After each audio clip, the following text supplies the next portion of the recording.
You ever been to a P. Diddy party? Yeah, many, honestly. And so, can you take us through, like, what goes on, like, when you were there? Money Right. and Were you surprised that there were so many cameras in his houses? no. So let me ask you, when you hear that Cassie was told to hire male escorts to come in what they call freak-offs now, Yeah. is that something normal that happens in Hollywood? Yeah. Freak-offs. Hey, everybody know that. I've been saying it. So why does Puffy, why now? Why? Because he's the acceptable monster at this time. For years, whispers about Diddy's secret life were ignored. Until now. One woman, Jaguar Wright, saw it coming, warned the world, and now finds herself in the crosshairs of one of the most powerful men in the industry. She exposed Hollywood's darkest secrets, and allegedly, Diddy wants her gone. Fully armored gear and equipment. I don't think they're actually searching for any items that could connect whatever the investigation is.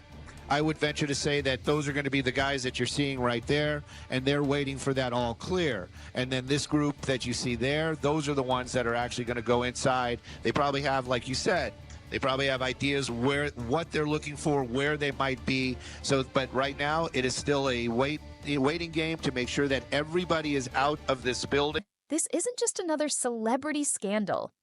This is survival. Diddy's fall from grace started when Cassie Ventura filed a bombshell lawsuit accusing him of trafficking, racketeering, and years of abuse. But according to Jaguar Wright, the real story is even darker than anyone imagined. Cassie, she claims, wasn't just his girlfriend. She was allegedly being paid off for years to stay quiet. A $500,000 a month silence fee. That's how deep the secrets ran. And when that payment suddenly dropped to $250,000, Cassie finally spoke out. But why was Diddy so desperate to keep her quiet? And that it is secure for the investigators to make their way in and actually start that search.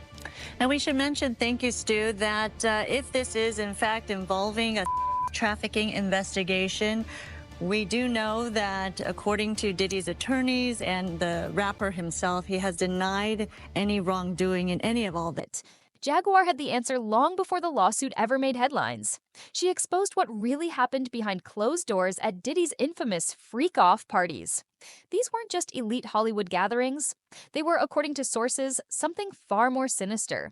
A place where young artists were manipulated, drugged, recorded without their consent, and used as leverage for blackmail. So there are two sides, of course, to this as this all plays out, but it is interesting that these raids happening at the same time. According to TMZ, a raid of his Miami home is happening right now, as well as now we're looking at the live pictures of what's going on in Holmby Hills at this mansion right here, all connected to Sean Combs. So again, until we find out further word as to what exactly they're searching for and why. And here's where it gets even more disturbing. Diddy allegedly recorded everything. For years, he held onto footage that could ruin careers, controlling people like puppets. And according to Jaguar, Diddy didn't just orchestrate these parties, he participated. Allegations suggest that young stars were forced into situations they never agreed to, with Diddy watching from the shadows. That I was just, living in this shame, living in all this sort of stuff in my past, and I wasn't able to move on. And Diddy's reach wasn't just limited to parties. He allegedly groomed young talent through a secret Hollywood pipeline. Some prekoemsi mapasanan sayasmanter. Of the most disturbing claims, Justin Bieber. Years ago, Diddy publicly claimed he took Justin Bieber under his wing. But Jaguar and others have suggested that there was something much darker happening behind the scenes. Just didn't know what the heck was going on, and so I really took a deep dive in my faith, to be honest. I just went deep into, I believed in Jesus, but I never really, when it says following Jesus is actually turning away from sin. Diddy himself even admitted, in an old interview, that he had Justin live with him for a year, calling it a mentorship.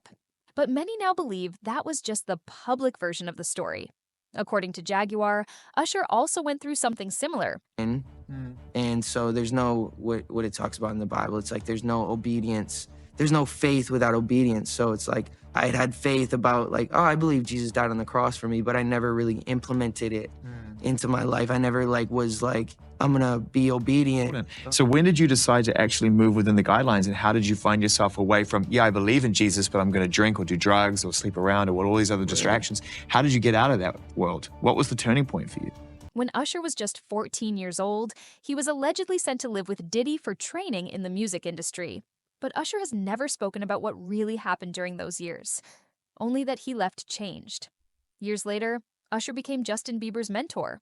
Some believe he was trying to protect Justin from what happened to him, but others think Usher was still tied to Diddy, forced to pass him along. I think it was my perception of who Jesus really was, you know?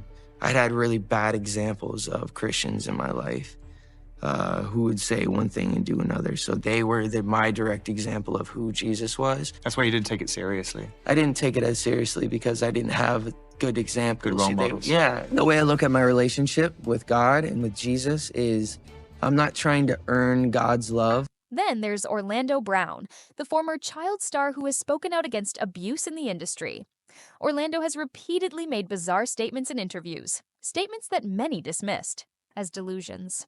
But when you connect the dots, his words start making sense. He once claimed that Diddy was responsible for ruining young artists. Doing good things. God has already loved me for who I am before I did anything to earn and deserve it. It's a free gift by accepting Jesus and just giving your life to him. And what he did is the gift. The forgiveness is the thing that we look at and, you know, I'm going to worship you, God, because you gave me something so good. Artists, pushing them into lifestyles that destroyed them.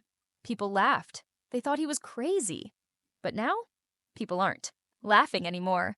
Jaguar Wright had been saying this for years. She called out the system that protects powerful men in Hollywood.